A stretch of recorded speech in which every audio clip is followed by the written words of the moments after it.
Okay, we just wanted to say that the Climate Solutions Now Act is now law. We are claiming victory. We have many wins. And I'm just going to go over this very briefly.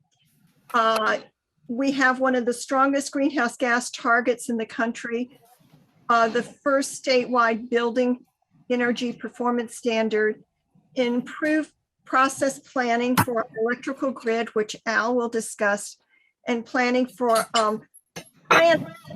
all electric new construction related to the electrical grid. But from the original bill that we looked at in January, there were cuts. All electric new construction for space and water heating was cut and turned into a study. I think it's an 18-month study. New building standards for large buildings were delayed 10 years and the building size was increased. And there was language about a study for gas distribution that was removed from the bill. So we are going to talk about Rewiring Maryland, Rethinking Gas and Electricity Grids, because there were changes to our proposed bills and cuts that happened that were related to the need to rethink these grids. And this is being sponsored by the Howard County Climate Action, howardcountyclimateaction.org, and the Maryland Sierra Club. We have three panelists. Chris Sticks from the Maryland Sierra Club is relatively a new Marylander. He moved here from Massachusetts, where he was with the Conservation Foundation, Conservation Law Foundation as a senior fellow. And in that capacity, he worked on one of their landmark reports, Getting Off Gas, and he is bringing that experience to his advocacy in Maryland.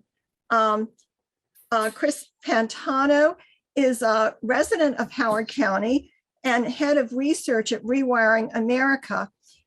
He's been working with us on electrification advocacy since fall. When he started with us, he was working at class.ngo, where he worked with global teams on research related to climate and energy access and beneficial electrification. He's with Rewiring America. He's the author of a report which will be in our resource list that will be sent to all participants, How to Electrify a Mid-Sized City, looking at our neighbor, DC. And finally, Al Bartlett from the Maryland Sierra Club and Chesapeake Physicians for Social Responsibility will speak about the GRID Act, which he has been working on. He's been working on energy, clean energy issues in Maryland for years. The act was folded into the Climate Solutions Act, which after some modifications really became law and passed.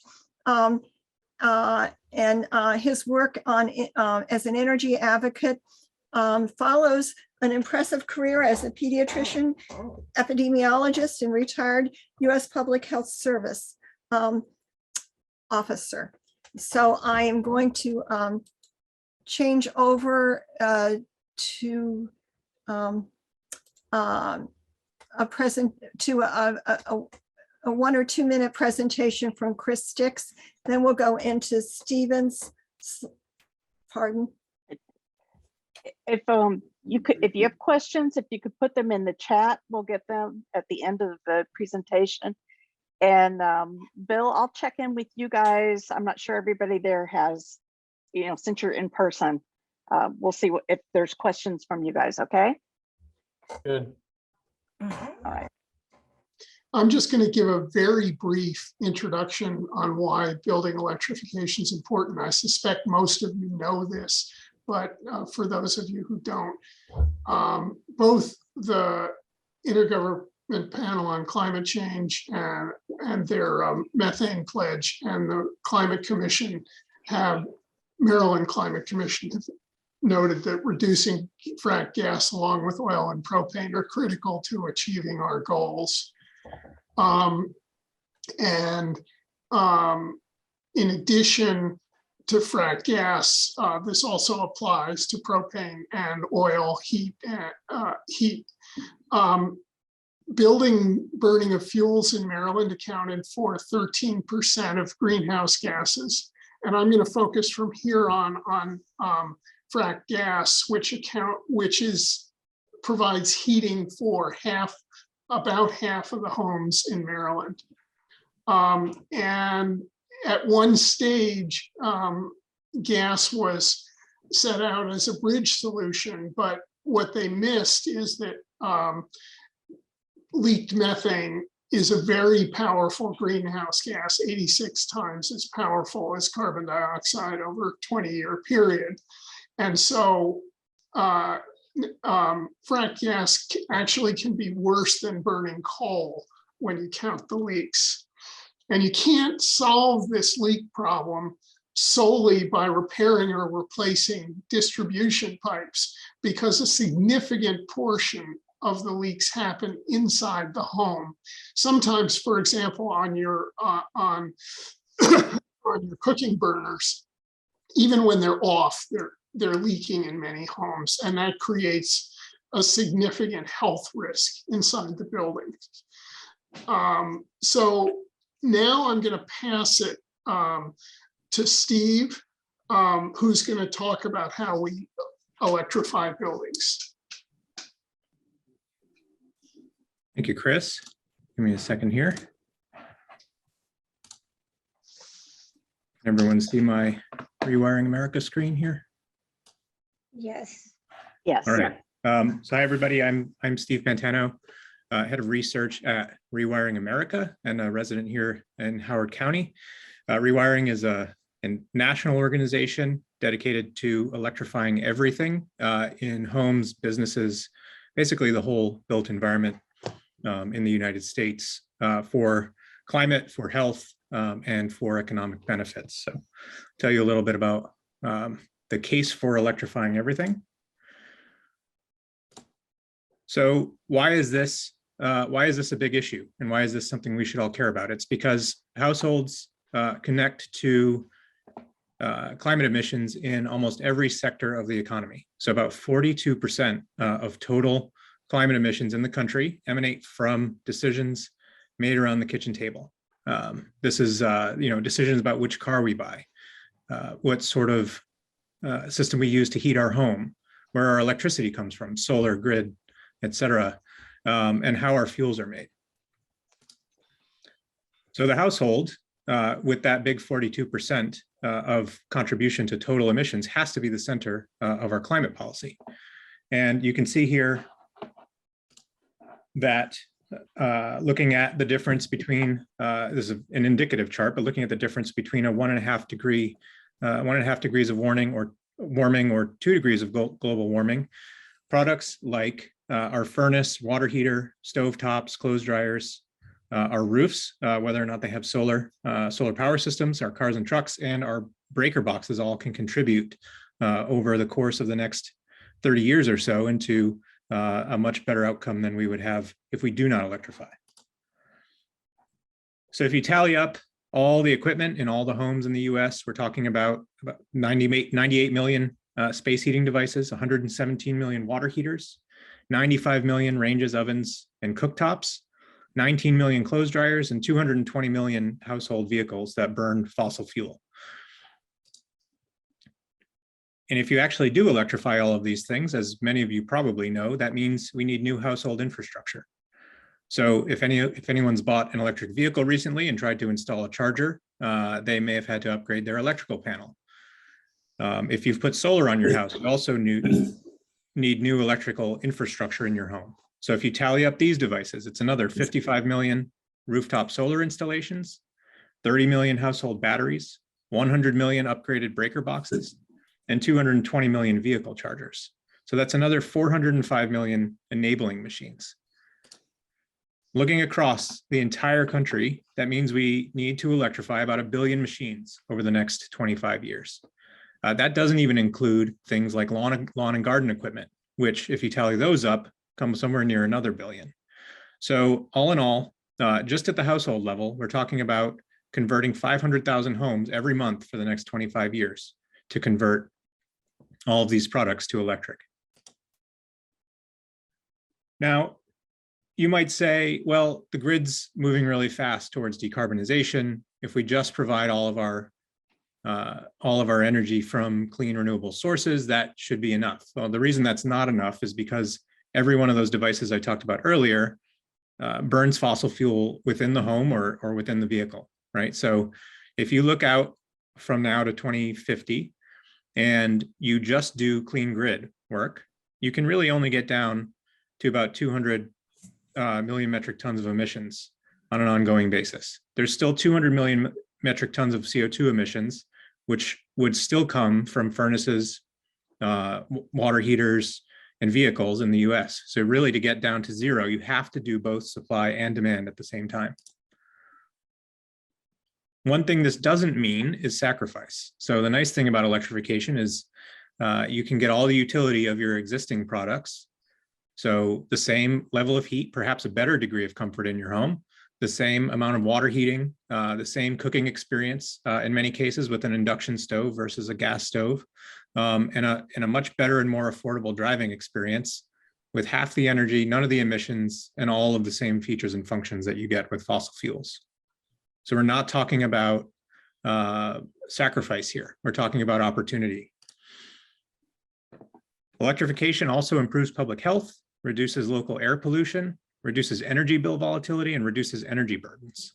So there have been some recent studies out of Stanford University, for example, which look at homes with poor ventilation and gas stoves, where use of a gas stove in a kitchen can surpass our national standards within a few minutes, especially in smaller kitchens. And 51 to 64% of homes using gas stoves in the winter had indoor nitrous oxide levels exceeding public health-based standards, so for outdoor air pollution. So what this means is that gas appliances aren't just bad from a climate perspective, they're also bad for children in terms of induced asthma cases and other health impacts across our whole population. Now, what does that mean for Maryland? We've done some work at Rewiring America to assess the opportunity in the state. We found that 99% of households could save about $860 million a year on energy bills if they were using modern electric furnaces and water heaters instead of their current machines. That's even before accounting for the higher gas prices and other fuel prices that we've seen this year. And the biggest savings are across homes that use electric resistance fuel oil or propane, who can save about $435 a year. So there's a huge opportunity here in the state. We very recently did a very deep investigation of the District of Columbia to see what a path to electrification could look like if you tried to break down the whole building stock within the state, within the district, and take a reasonable approach to addressing those buildings with the greatest opportunity, the highest energy burdens, and the most, the easiest path to electrification first, and then proceeded over the course of 25 years to electrify every building in the district. This is quite applicable to Maryland, so I encourage all of you to look up that report on our website. There's a link here at the bottom of the presentation, and I can provide that as well. But what we found is that electrification is really the only viable path to zero emissions, unlike what the gas industry in the district says, which is that renewable natural gas will provide another path to zero emissions. That's simply not true. There just isn't enough renewable natural gas to go around, and the solutions other than electrification just don't provide a viable and cost-effective path to zero emissions. We also found that there are technical solutions for electrifying nearly every building type in the District of Columbia. That would be true as well for Maryland. And if you look at the way investments are happening in the gas distribution network, in the district alone, there are $4.5 billion in planned gas investments over the next coming decades. If you took that money, I mean, granted, this is a simple, some simple math, but if you took that money and repurposed it towards electrification, that would be about $27,000 per household that you could put towards new equipment and upgrading the electric grid as well.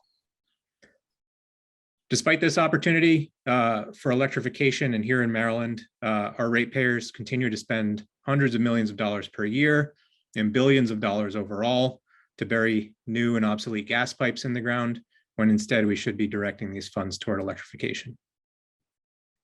This chart here shows anticipated revenue requirements within the STRIDE program, which is Maryland's gas distribution upgrade program, climbing as high as $500 million in the mid 2040s. So we can and must do better in Maryland for our climate, our health, and our economy. We have to talk about redirecting these gas investments. We should be repairing pipes, not replacing pipes. We should be accelerating electrification of all new and existing buildings. And we should have smart policy to ensure that electrification is affordable, accessible, and equitable across the state. Thank you.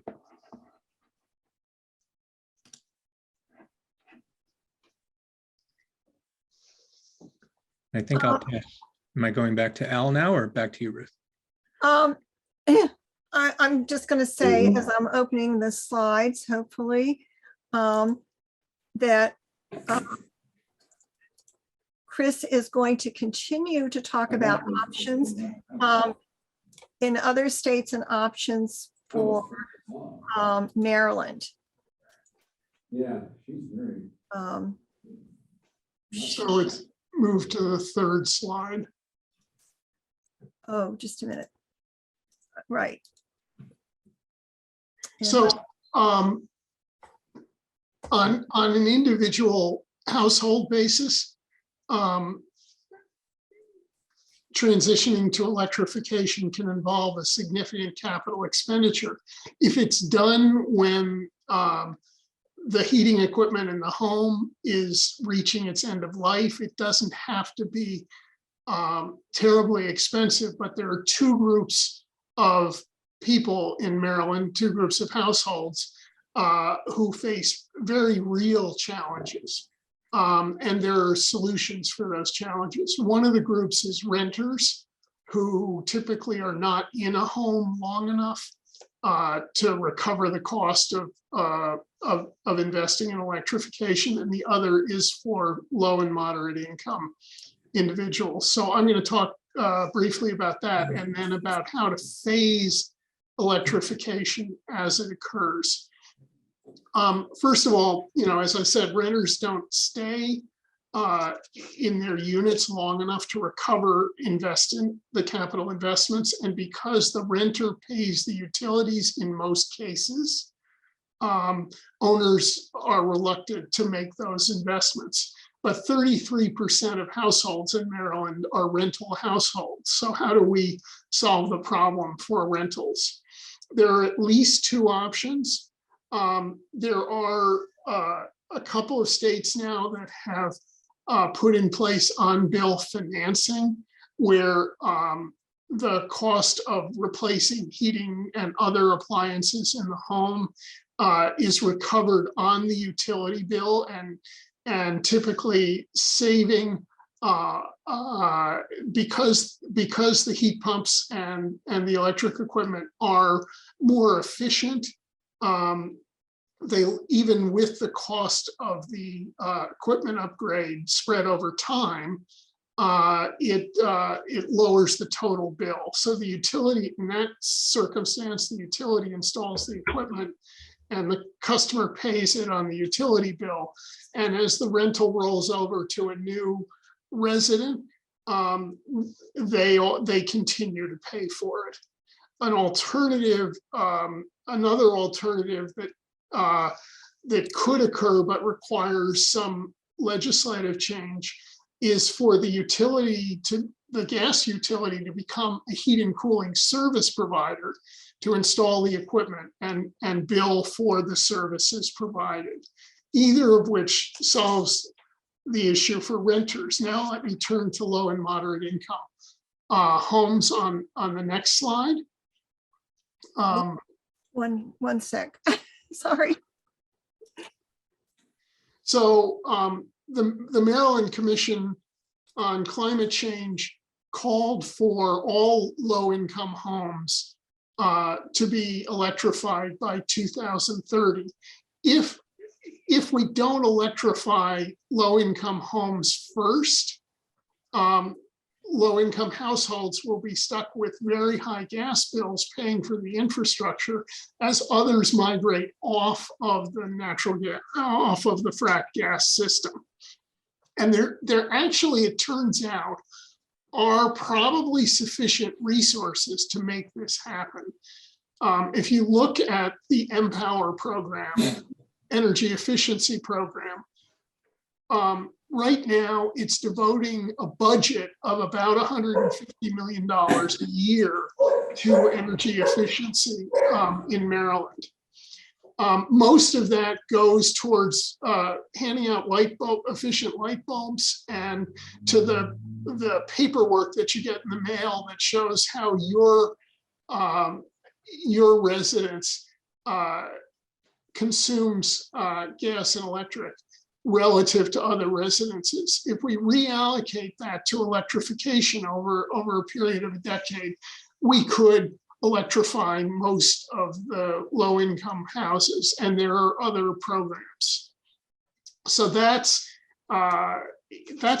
we think a solvable problem. Again, that would require some regulatory and legislative change. How we do this transition is also important. Now I'm going to talk about how the physical portion of it. And if Ruth, if you could move to the next slide. If we do it one home at a time in a random sort of way, we keep all of the infrastructure up. That's what we'd see on the left side, where one house has gas, the next house is electrified. And so you have to keep all of the infrastructure in place, which means you continue to have leaks and you're not able to retire any of the gas system. If we do some smart analysis about and smart work about the places that need electrification most and do groups of houses at a time, we can retire the natural gas, the frack gas infrastructure as part of this process. And lastly, the other thing that we need to do, and this is the next slide, on the next slide, is to make sure that we don't leave assets out there beyond when they're going to be useful. So we have a target of 2045 or 2050 for net zero.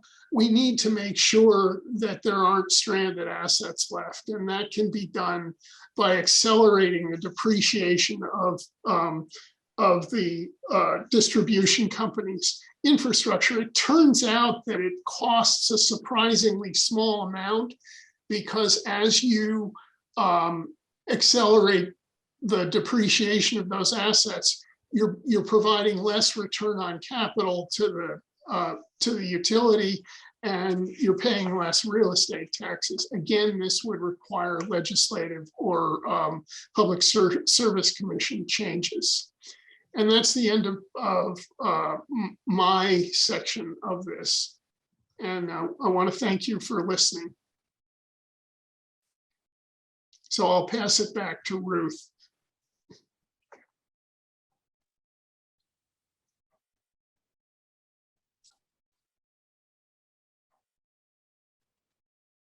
Oh, yes, Al is going to say a few words, and then we're going to show a video.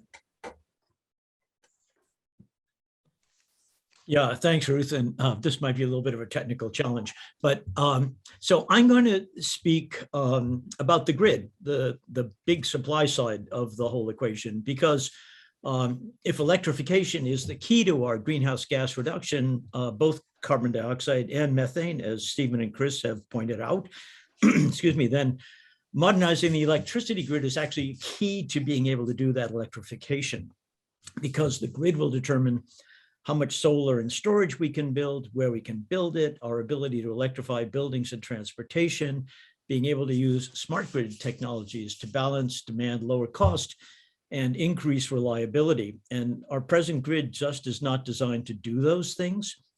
So we passed the Grid Act, which, as Ruth Alice pointed out, is now incorporated as Subtitle 8 in the Climate Solutions Now bill, now law, to help set the future direction of our grid planning. But passing a bill is just the beginning. I think we all know that. It's not the end of the process. So we have a long way to go to get to the grid of the future that we need. So to explain where we need to go, which is fairly complicated, and how different it is from what we have, I found this 5-minute film from the US Department of Energy. So rather than me trying to explain it all, let's look at this together for a few minutes, and then I'll make a few more points and we can have some discussion. So Ruth Alice, are you up for this? We practiced yesterday.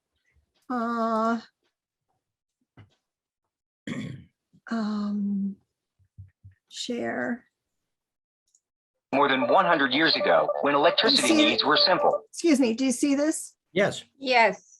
Power generation was localized and built around communities. Most homes had only small energy demands, such as a few light bulbs and a radio. The grid was designed for utilities to deliver electricity to consumers' homes and then bill them once a month. This limited one-way interaction makes it difficult for the grid to respond to the ever-changing and rising energy demands of the 21st century. The smart grid introduces a two-way dialogue where electricity and information can be exchanged between the utility and its customers. It's a developing network of communications, controls, computers, automation, and new technologies and tools working together to make the grid more efficient, more reliable, more secure, and greener. The smart grid enables newer technologies to be integrated, such as wind and solar energy production and plug-in electric vehicle charging. With our participation as informed consumers, the smart grid will replace the aging infrastructure of today's grid, and utilities can better communicate with us to help manage our electricity needs. The smart home communicates with the grid and enables consumers to manage their electricity usage. By measuring a home's electricity consumption more frequently through a smart meter, utilities can provide their customer with much better information to manage their electricity bills. Inside the smart home, a home area network, or HAN, connects smart appliances, thermostats, and other electric devices to an energy management system. Smart appliances and devices will adjust their run schedule to reduce electricity demand on the grid at critical times and lower consumers' energy bills. These smart devices can be controlled and scheduled over the web or even a TV. Renewable resources, such as wind and solar, are a sustainable and growing source for electric power. However, renewable power sources are variable by nature and add complexity to normal grid operations. The smart grid provides the data and automation needed to enable solar panels and wind farms to put energy onto the grid and optimize its use. To keep up with constantly changing energy demands, utilities must turn power plants on and off depending on the amount of power needed at certain times of the day.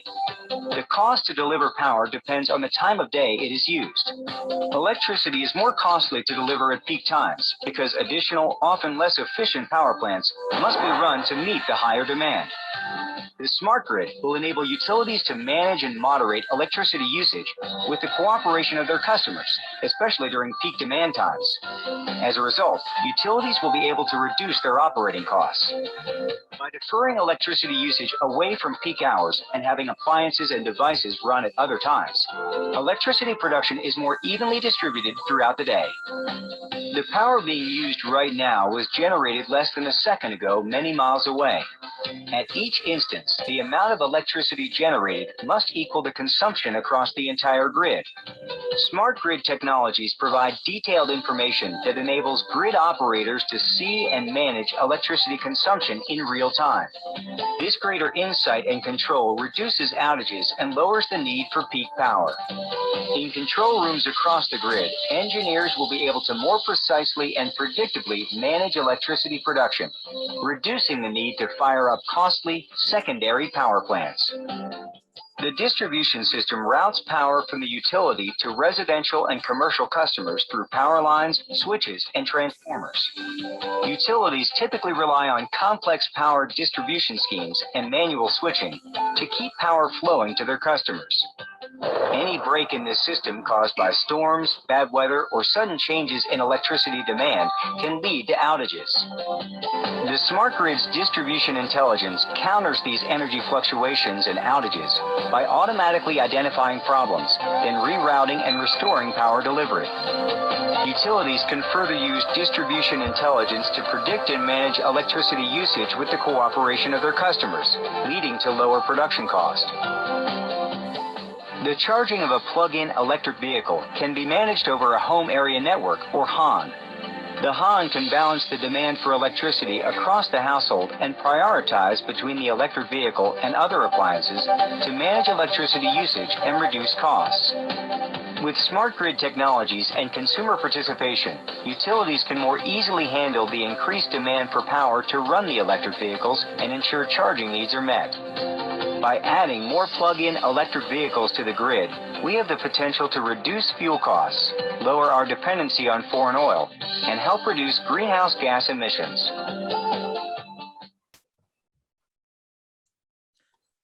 Okay, thank you, Rufus. That went remarkably well. So the film shows us how far we have to go. But actually it still oversimplifies a little bit. For example, it keeps showing us those big utilities pumping out electricity. We will actually need them for quite a while, but we expect them to be progressively replaced by distributed wind, solar, geothermal, small hydro. And it also doesn't pay much attention to storage, which is a major feature of the grid we're trying to build, with both large and smaller freestanding batteries, like the small version is the Tesla wall, but also things like school bus fleets and individual electric vehicles that can put power back onto the grid. So these things just add to the complexity that the film shows. So basically, we've got a long way to go. But a few points, and then let's have some discussion. First, I want to distinguish between transmission and distribution. They're both the essential elements of what we call the grid, but the transmission system is the big high voltage lines that you see mostly in the countryside. They're interstate and they're regulated by the feds, the Federal Energy Regulatory Commission, whereas the distribution system is the substations, the lines, the poles, the transformers, the smart meters that connect to our homes and businesses. It's the part that's in the state and regulated by our Public Services Commission, that is the PSC. And importantly, the distribution grid is owned by the utilities. And in fact, it is one of their main sources of income. You probably know that under deregulation, the utilities themselves don't generate power anymore. They buy it from other generators and sell it at a markup. That's one way they make money. But they also make money from the grid. And that's important when we think about who's getting to make decisions about what direction the future grid will go. The other thing I want to distinguish is between capacity and capability, because grid capacity got a lot of discussion in the legislature this session. Is there enough capacity on the grid, to electrify buildings? Capacity refers to both the amount of power that can be produced, that is what goes in, and the ability of the grid to carry that power. And we will progressively need more capacity, more generation as we electrify, and more grid capacity. But how much depends on many factors and how the estimates are made. For example, the Bartlett study of electrification in DC, if you do the math, comes out to be about 40 to 50% increase in capacity requirement by 2050. The National Renewable Energy Laboratory estimates that with almost full electrification at a national scale, will it need at least twice as much power as we have now, and probably more. Excuse me. But in any case, it depends on how we do it. For example, if we successfully reduce demand, as with the Empower program, or if we increase energy efficiency through LEDs and Energy Star appliances in LED buildings, and how we manage load, as mentioned in the film, those will all affect how much we actually ultimately need. But excuse me, one important point is that we do have the capacity to start doing what we need to do right now. So you can buy that heat pump or that electric vehicle. We can electrify buildings. We will progressively have to increase grid capacity as we move forward over time, but we can do it now. There are localized capacity limitations here in Maryland. For example, on some circuits, you can only have one small 2 megawatt community solar project, and you can't put a second one on that circuit because there isn't enough capacity. So there are some capacity issues, but the bigger issue is capability. That meaning, what the grid has to actually become. And that's what the film's talking about. That's the bigger change, the transformation of the grid, which is really reimagining and remodeling the grid, moving from that 1950s model that we have now, centralized, to having lots of distributed energy generation, small scale, large scale, variable as the clouds go over, electric vehicles with two-way power flow, like the school bus fleets, data flowing back and forth through the system to manage load and generation. This change is, some people have compared it to be like going from a flip phone to a smartphone. And if you think of what your smartphone does that your flip phone couldn't do, you get a sense of how big a change this is going to be. So that brings me to the question of engineering versus economics. Engineering is the technology part, and economics is economics. Both of them are going to play important roles in decisions as we go forward. And at any decision point, the question will be which one is predominant, because there are a lot of decisions that have to be made. Some of them are small, like should we build a new substation or put in batteries? Some of them are going to be larger, like what is the system design overall? And so in thinking about this, we have to remember that the utilities make profit, not just from owning the grid, but from building infrastructure. They are allowed to recover a certain amount of money for the infrastructure with some profit, and then we pay for it on our electricity bills. And there's less profit from technology that, for example, increases efficiency or changing the rate schedule so that you pay less if you use power off peak, like charging your car at night. But the utilities don't make as much money on that. So they may make decisions that are best for their business model, but not for the grid that we need. And so that's why we advocates have to stay involved. There will also be cost to run this new grid.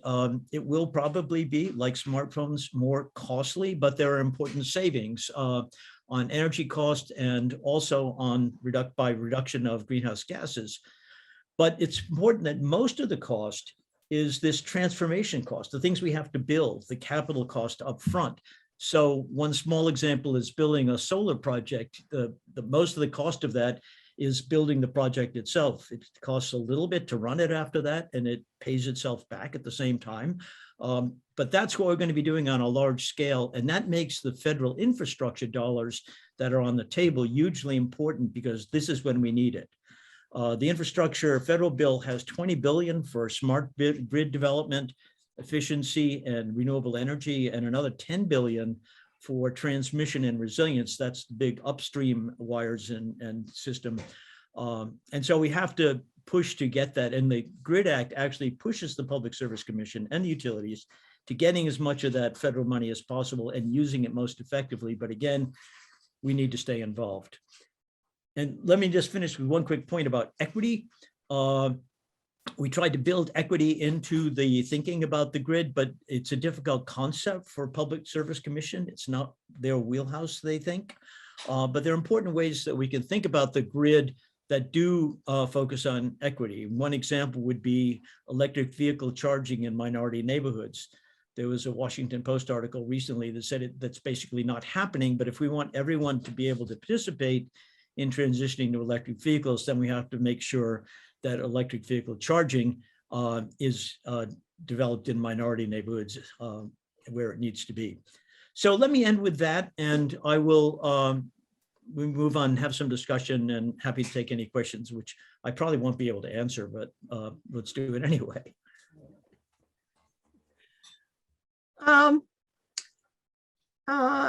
Sherry is going to help us monitor the chat and bring up questions. I have an answer to some of the questions that have been coming up. Yes, we will share the chat and a resource list, which is constantly expanding, and the videos and the link and a link to the to the song lyric song, the song itself, an MP3 for the song. So we'll share everything with everyone that signed up.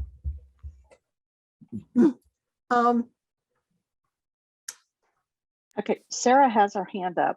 Sarah, do you have a question or comment? Yeah, thanks very much.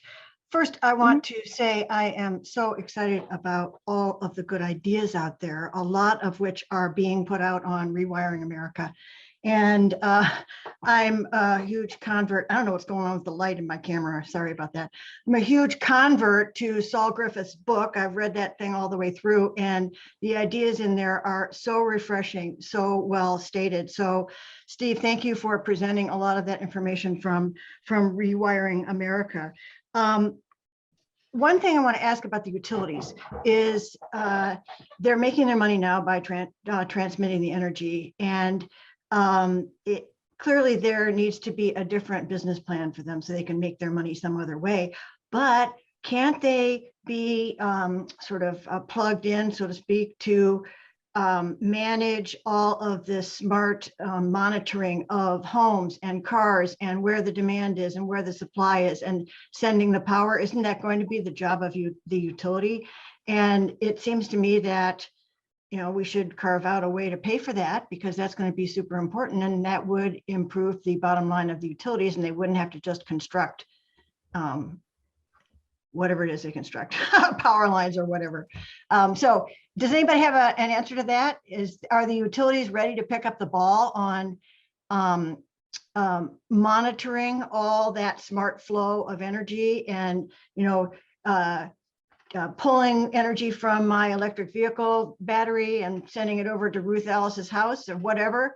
Are they ready to do that, or are they interested in doing that? I know they're not ready. Yeah, they're definitely not ready, but I mean, that's part of the transformation that has to go. Yes, I mean, the business model has to change. Some utilities are ahead of others in that process. I would say that, you know, they're looking at ways to change their business model and make more money at the same time. So the Exelon utilities and others just joined together and proposed to the Federal Regulatory Commission that they be allowed to make more profit from their investments on the transmission side, for example. And FERC hasn't turned them down, but in New York, they turned the utilities down with that kind of a proposal. But because they already do get to write off and make a markup on the infrastructure investments they make. So this will be an evolutionary change. I mean, it was a big change for them when they de-verticalized, when they stopped being power generators and became just distribution managers. And so we will have to go through that change. The technologies are ahead of the transition, I have to say. But it is possible, and that's why we wanted to take this opportunity for, right now, the PSC just started several years late, actually, a process on looking at distribution system planning and what it should do for Maryland. And that process was dominated by the utilities, and they're pretty attached to the business as usual model.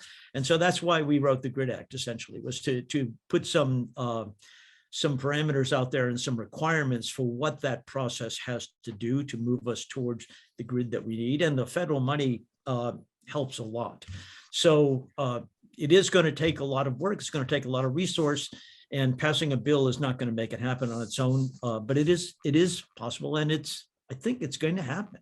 But the fossil fuel industry, the gas utilities, the electric utilities are very profitable. They're considered to be some of the most stable investments. If you look at investment advisors, they say, oh, you want to invest in something that will generate a steady flow of income, invest in utilities. So they've got a lot of, like the fossil fuel industry, a lot of momentum, as well as a lot of capital investment that's going to be hard to change. And that's why we just have to keep pushing, but it can change. But I guess I want to just say, I think there's a sort of lack of imagination in the utility sector, right? They've got their track, but it doesn't seem impossible that we could sort of guide them to see how they could make money by investing in all of the smart controllers, right? Somebody has to pay for that. That's infrastructure. I mean, that's going to take computers and whatever, and a lot of software development. And they can make money by controlling those things, but that's right now not even in their imagination. So I think it's in their imagination, Sarah, in the sense that some utilities have started to do that. right. And so Stephen has an answer too. And so, yes, it can be part of what they do. It's a very complex process because that balancing act is challenging. And so, Right. yes, that will be an important part of their business in the future. The only one thing before I wanted to hear what Stephen had to say, but just let me just say that in terms of them doing it, there are two ways to think about that. One is how much control you want to give, because you might make the choice of when you run your dryer or charge your EV or whatever, rather than have them make it. And so them being responsive to customer choice, I think, is an important part of the equation, as well as, the fact that they have to balance it all. Whenever you make that choice, they have to balance load now. And so, yeah, I just throw that out. But Stephen wanted to jump in, please. Yeah, I'm putting a link in the chat here. So I think the bigger question is around the gas utilities and what happens to them in the future, because we're advocating for their eventual lack of existence in a way, right?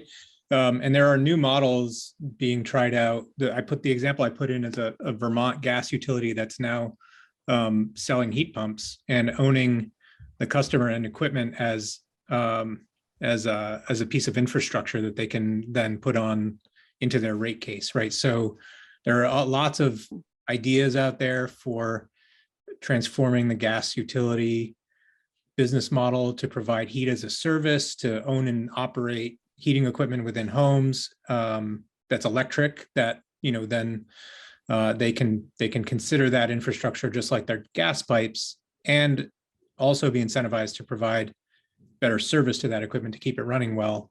That's one. There are a number of cases of district geothermal being proposed, where gas utilities would replace their lines with hot water pipes essentially, and use a large scale industrial heat pump to provide hydronic, hot water heating to homes. So there are some ideas out there. I think this Vermont example is the only one I've seen that's actually happening. There may be more, but definitely important questions to figure out some answers to, right? Because there's as Al said, there's a lot of money and investment, and there's a workforce there. There's a lot of resources currently in the gas utility sector. And we don't want to just destroy all of it, right? We want to just it's more about putting it to the new and better purposes than it is today. I think Stephen? Chris can speak to that. Yeah, Also, there's two and, other. And then there's a hand up in the room at the college. So Chris. So there's, I think, two other examples. Southern California Edison is proposing to transition 250,000 gas customers to electric heat pumps. Now, they service both gas and electric, so they keep the customer. But in Maryland, in large parts of Maryland that are served by Baltimore Gas and Electric, the gas and electric utility are the same.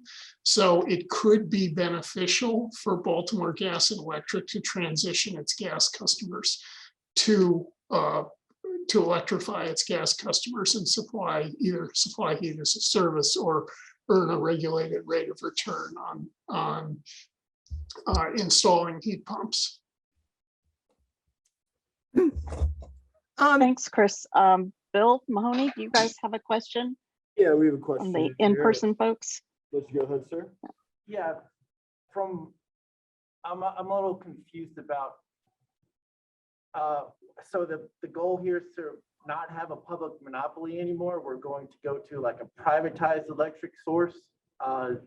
It sounds like we're trying to eliminate BG&E and make BG&E something like an Enron where they just purchase power instead of producing it. Is that what, it's what it seems like? So One of the speakers? Thanks, yeah, Al. just to be clear, right now in Maryland, utilities don't produce electricity. They buy it from other producers, and as I said, sell it at a markup to us. And also they run the distribution system. That's basically their job under the deregulated market. There are about half the states in the US still have what we call the vertical utilities, where they actually generate it and distribute it and bill for it. In Maryland, we did away with that a number of years ago, and about half the states in the US deregulated, which meant you separated the generation from the utilities. So BGE does not produce electricity. They buy electricity and they sell it back to you. And so we're not taking that apart. What we're trying to do is to change the way the electricity is produced and also the way it's managed at the user end and all along the grid. There are technologies along the grid, for example, that you can put in at a substation that improves the efficiency of the electricity that's delivered, which saves you money at the far end and actually makes it a better experience for people who live down the line, for example, in rural areas. And so those kinds of technologies are different from what we have now, which is really, we've just been living with this old technology of the electricity comes from a big plant, they buy it, they pump it out through substations. I mean, it doesn't go through them, it goes through the grid to a substation, it gets stepped down into the lower voltage on the lines, then it comes to the house, it steps down again in your neighborhood in that little transformer that's up on the pole, and then it gets delivered to houses in the neighborhood. But now we're talking about more houses, they're going to be putting electricity onto the grid because they have solar, or they have an electric vehicle that doesn't need all the power that it's stored, and they can put it back onto the grid to help reduce the demand in their neighborhood. So that's what we're moving toward. It's just a different balance and a different sense of where the power is coming from and how it's being used. And that's a big change from this one-way system that we have now. That's a change we're talking about. Al, I know that, Hey, I'm sorry, there's a follow-up here. I still had us muted there. sorry. Would that eliminate things like the TVA or other, the public monopoly option where, I guess what I'm saying is it seems like it's a lot of little small areas making electricity, and it like, I don't feel comfortable with that kind of model, but as you say, it's happening already.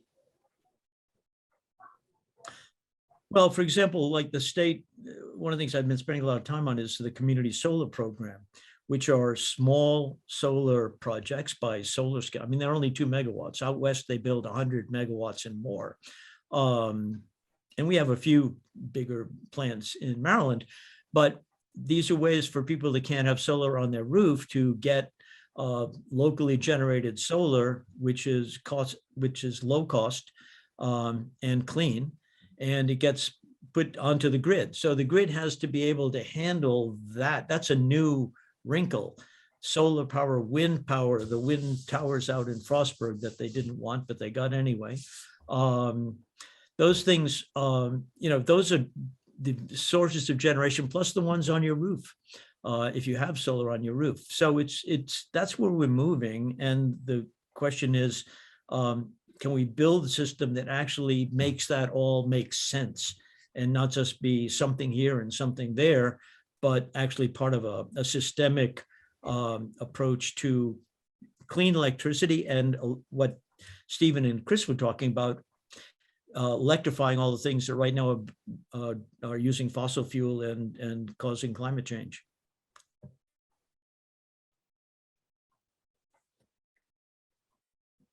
You good, Bill? And I think so. I think we're. Yeah, I'm good. For now. Yeah, thank Okay. you. Appreciate it. okay, great. We have a question in the chat from Deborah to Al. It says, should residents currently be thinking about acquiring the land or smart thermostat or other equipment apart from heat pumps and EVs as part of the smart grid, or would that be premature?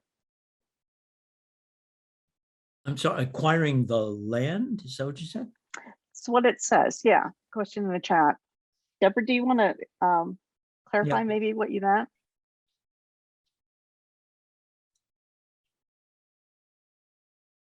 I think that was a typo. I think you called it a HAN. It was that network within the house to be able to communicate to the utility.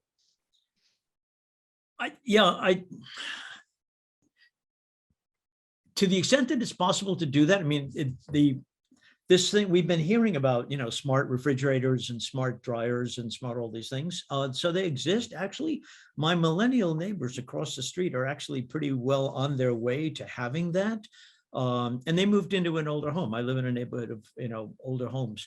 But they moved in recently. They've got 2 young kids. They've got, a smart thermostat. They've got a smart dryer, and they can run it when they're away from when they were visiting family recently in South Carolina. They're ahead of the curve. It is possible to move towards that. And in the end, it will save you money.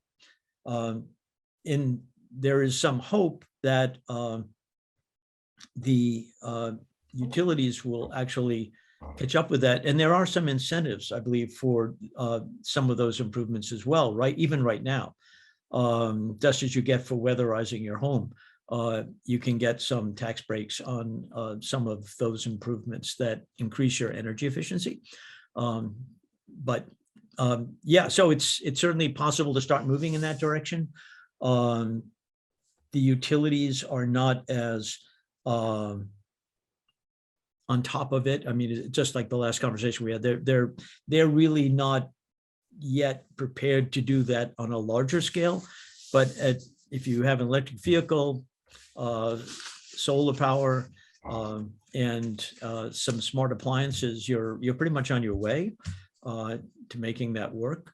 And if they actually move to, which they're talking about, rates that are variable, we have different summer rates and winter rates, but we don't yet have different rates at different times of day.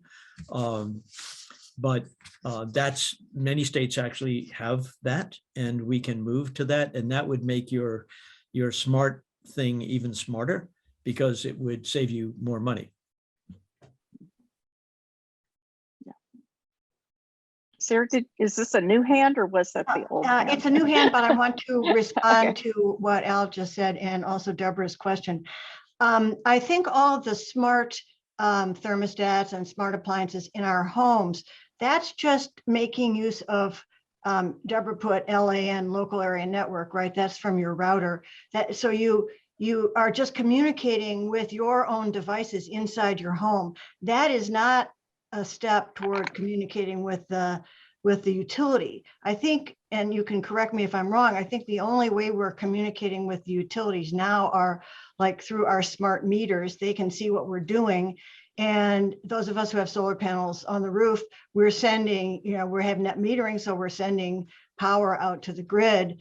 But I think all of those smart things, your smart refrigerator, I think that's just so you can go on your cell phone and I don't know see what's in your fridge. Who needs that? But I don't know. But I don't think that's a step on the way to the smart grid. That's all within the house. So I have, I'm signed up for BGE's Smart Energy Savers program. Yeah. And they gave me 2 smart thermostats as part of that. And that allows the utility to turn down my air conditioning in the summertime. So that is smart grid. That demand response is exactly. To answer the original question here, if you're a residential customer, the best thing I think you can do is sign up for the demand response programs through the utility that already exist, because they'll come give you the smart thermostat, and then that allows your house to be controlled to a degree, to the degree that you want it to be controlled, and then the utility will pay you for that in bill credits, and also avoid having to turn on their dirtiest power plants at the peak of summer cooling season. There are also programs for water heaters, as electric resistance water heaters as well. So that's the first step, though, to the type of control that Al was talking about. Yes.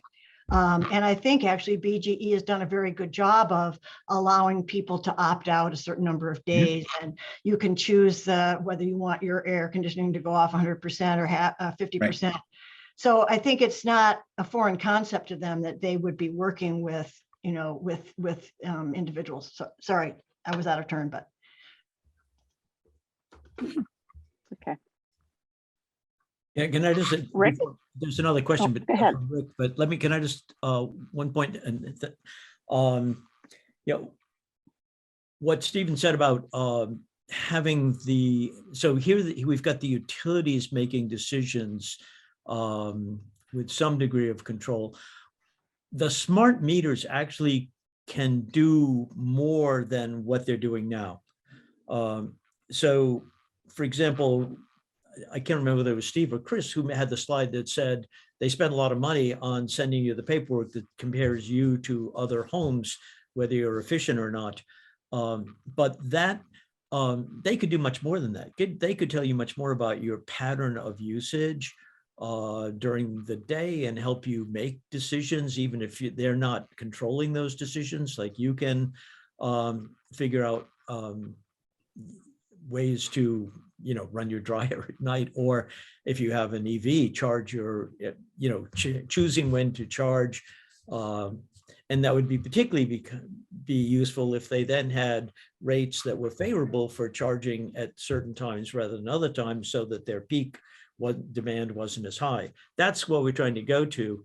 Some of that can be done with the smart meter, just if they gave us the more detailed information.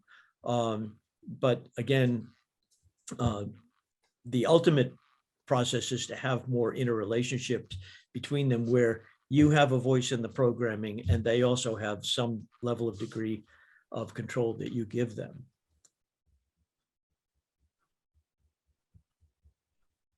So Rick has his hand up. Yeah. Yeah, thank you. I'm relatively new to this group, also relatively new to Maryland. And I've been very impressed with the presentations today. I happen to be a former utility regulator in the District of Columbia. And I'm wondering if any folks have gotten involved in how public service commissioners are chosen. And in particular, we're going to have a new governor soon, and we don't know who it is yet, but it's certainly an opportunity to bring up these issues, because there will be hearings before the legislature. It's a little different in Maryland than in DC, where I came from, but and also there are opportunities to get involved in proceedings before the PSC, and perhaps some of you have done that already. The ideas that I've heard today are just terrific, and I think there's a lot of potential to work with the Public Service Commission, with the staff, and actually participate in the hearings right alongside the utilities. The Office of the People's Counsel in Maryland is excellent, headed by David Rapp. So I think we have a lot of potential handles here to deal with these issues. Thank you, Rick. Yeah, can I? Ruth Alice? Oh, yeah, sure, certainly. Go ahead. I don't really want to talk too much, but I totally agree. I mean, I think one of the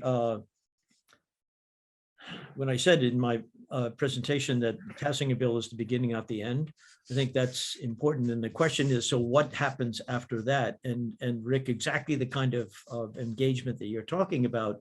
It's the decision-making process that lies between legislation, if legislation is needed, or just policy decisions or just change, and who makes those decisions and how those decisions are made. So the PSC tends to put together working groups.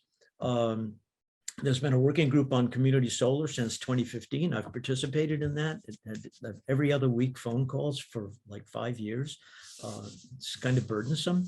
And yet we actually made some changes that would not have happened if it weren't for the working group to make conditions a little bit more favorable for community solar, and particularly for low-income folks getting community solar.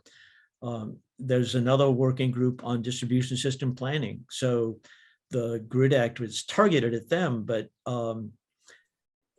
that doesn't determine what they're going to do and how they do it. The discussions are fairly detailed. So, you know, you're right about that. And that's an important part. A lot of us have focused on legislation, but legislation does not determine implementation. And so is that involvement you're talking about is important. I'm not sure whether commissioners, I think their appointments are not reviewed by the legislature in Maryland, as I recall, because Hogan made a number of appointments and they just were appointments. One thing that will be true is that the present terms will outlast the governor. So the governor will change next year, but some of the folks on the PSC will be around for a couple more years, but there will be progressive turnover. That's true that they all have terms, and I believe it's 4 years in Maryland. It isn't just a naming of a person and suddenly they're on the commission. I know there has to be a confirmation process. And I thought that was by the legislature, but I don't think so. certain. I think the only appointments that have to be confirmed are the Attorney General and the Comptroller. I'll have to look into that. Yeah, I'm not 100% confident either. We'll all have to look into that. I want to note that we've run over, but we didn't want to have a hard stop if there were questions coming. And this has been a great discussion. We would like to keep everyone involved. It's going to take a lot to educate the public, to educate the candidates, to educate the elected officials we have, the new elected officials coming in, and the Public Service Commission. I think the Grid Act that passed was aspirational, but as Al said, implementation is necessary. There is no aspirational act that addresses gas distribution. The utilities are proceeding as they will on that right now. And this could be a possible future legislation. The climate activist, the Climate Solution Partners, a large work group with all of the major climate groups in Maryland working together under the aegis of the Energy Foundation, proposed the Climate Solutions Now Act and supported it. And hopefully this will be on the agenda for the future, but they see the Climate Solutions Now Act, even as electrification was taken out, for electrification for new homes is taken out, as aspirational, as a signal to the legislature that this is the way Maryland wants to move. And hopefully both the legislators and the Public Service Commission and the utilities will take the hint that the public wants things to change. And we have to figure out how to be involved and how we can be part of that. So everyone who signed up for this, we will add you to our list unless you tell us you don't want to.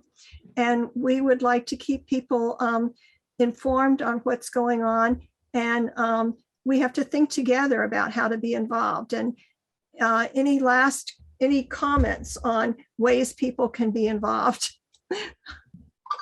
Ruth Alice, can I just, again, I'm sorry, I tend to have a lot to say.